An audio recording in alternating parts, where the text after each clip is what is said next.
Hello everyone, my name's Idiotic Synergy, and today we're talking about the Skullgrinder. Oh, I can't get through this without laughing. It's his melee weapon. It amuses me. Because when I first saw this melee weapon, I thought it was like a unique mace. It's not a mace. It's a... it's an anvil. How do you compete with that? It's not just any anvil though. It's a sacrificial burning anvil. I don't know why that's so funny. I think it's because when I first saw the words anvil and I saw this model, the first thing that popped into my head was Homer Simpson's self-defense breeze block, where basically he's got like a breeze block tied to some rope that he just swings above his head for self-defense. It's such a stupid melee weapon. Oh mate, I can't. It's just so stupid. I love it.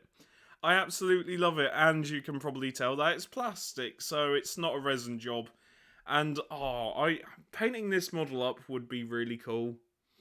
In fact, I would try. Oh, you could kit bash this easily for it to be a Goliath. Though, can Goliaths take flails? I can't remember off the top of my head. But either way, even if they can't, this could be like one hell of a two-handed hammer. Oh, that would actually make sense for it to be a two-handed hammer. Oh, I just thought of a really cool idea. A Chaos Corrupted Goliath gang that follows Khorne. And you have this guy as the champion. Oh, that would be sick. I just love the self-defense anvil that he swings. Do you think when Khorne blessed this man, he thought he was going to use his hammer? Because... because, you know, the logical weapon in this scenario would have been the hammer. But not for this guy, no. The logical weapon for him isn't the hammer, no, it's the anvil. Oh, there's just something so dumb about it that I just love. It is quite a dumb model, and I do like it. Just because it's over the top, it really is. I mean, in a certain way, it's better than 40k Khorne berserkers for the world eaters. In a way, I kind of respect this model more than the Space Marine world eaters. Space Marine world eaters, like Space Marine Khorne followers, which are world eaters. Sorry, my brain's gone to mush because I can't get rid of the Simpson with his self-defense brick out of my mind. But I like this guy more because it feels less organized. Unlike Khorne Berserkers and Khan the Betrayer and hell even Angron, where they've got specific weapons and oh look, they're like chosen of Khorne and they've all got the same weapons and la-di-da. There's this guy in Age of Sigmar that Khorne blessed and went, right mate, I'm gonna swing this anvil. Basically, I'm saying that Khorne's a metaphor for roid rage. Do you think that Khorne wanted this out of this guy? Do you think Khorne expected some human to lift up their anvil and swing it like some sort of weird self-defense brick? If I was Khorne, I would make him a champion. I'll be like, you know what?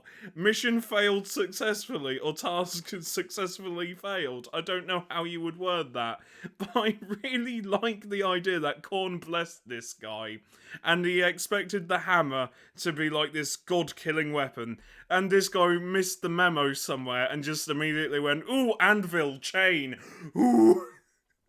I like the... Oh, that's another dumb idea that came into my head. Every time he swings it, he groans like the Punisher out of the TV show or the Netflix show, depending on depending on your point of view. But just every time he swings, you just hear Punisher groans, just ooh. his theme tune when he comes in is hell broke loose. Well, that's the song. Oh dear. That's such a dumb image in my head, but I love it, and I really want to paint up this fella. I really do. I love this model. I have been thinking about doing painting videos for my channel, but I'll probably call it "This is how you don't paint" because I am shit at painting and I'll just use speed paints. Like, seriously, on levels of painting, I am very bottom rung, so it might be an interesting idea, you know, to do painting on my channel. Because I sort of miss painting, but I never get a chance to do it, and every time that I attempt to, it's just, I know I'm gonna fuck it up, so maybe if I record it, and then over time I might get better. I don't know, it would be an interesting idea for my channel. Anyway, I need to know what his rules are. Please don't suck. If his rules suck, I am going to be sad, because I want them to be quite good. If the anvil doesn't do, like, 2 damage, then I'm going to be sad. Because it's an anvil that's on fire. It ought to do lots of damage. It ought to, but I bet it won't. I bet you it'd be like, oh, you get multiple attacks with it. Like, you know, D6 attacks, but 1 damage or something daft like that. Anyway, right, jump cut to the rules. I said I'm about to show you the rules, but I'm not, so now I am. Oh, I still don't know how to transition properly. Oh dear. So, these are the rules for the Skullgrinder, and I had to click this because I wasn't aware of the Strike Last effect. Also, I already recorded this, but didn't record my audio, so we're doing it again. Oh yeah. But despite that, I quite like the Brazen Anvil. It's a decent melee weapon, but first I need to show you the stats. Movement 5, save of 4, bravery 8, wound 6. Points, they're 90 points, which is quite cheap. And leader, battlefield role of a leader. And yeah, I like it. I like it a lot. It's quite a good model. The Brazen Anvil is a really good melee weapon. Range 2 inches, so you don't need to be base to base, obviously, because he's lobbing an anvil at your head. Attacks 3, you're hitting on 3s, wounding on 3s. Now, when I first saw this, I thought the wounding would be on 2, considering it's an anvil that's on fire, but, you know, that's just me. Rending 1, damage 3. And yeah, I'm recording this after the last one, but quite a bit after. So I think I said it. You know, it has 1 damage. Like, oh, I thought it would be like 1 damage, but lots of attacks. I was blatantly wrong on that one. 3 damage ain't bad, but you only get 3 attacks with it. But you are hitting on 3s and 3s, so 3s to hit and 3s on wounding. Rending -1. It's not bad. It really isn't that bad, but I always thought you would get more attacks out of it. Bone Crushing Strikes, of course it's Bone Crushing, it's an anvil. I think every strike he does is Bone Crushing. At some point, regardless of how strong an opponent is, it will crush bones because it's an anvil on some chains, mate. It's not a pillow. But anyway, Bone Crushing Strikes. You add 1 to the damage characteristic, so it turns into damage 4 of this unit's Brazen Anvil for attacks that target enemy monster, or an enemy monster.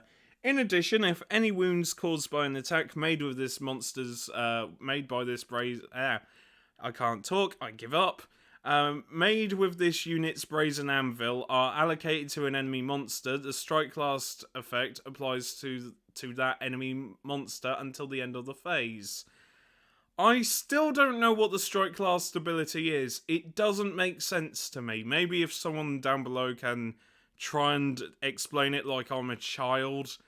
I just don't understand it myself. I've looked at it, read it, and I still can't understand it.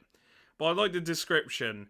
Larger beasts feel the full brunt of the Skullgrinder's anvil. Yeah, because, you know, regular humans, Skaven.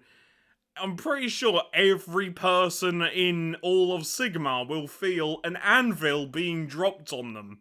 Or swung at their heads. It's such a dumb description.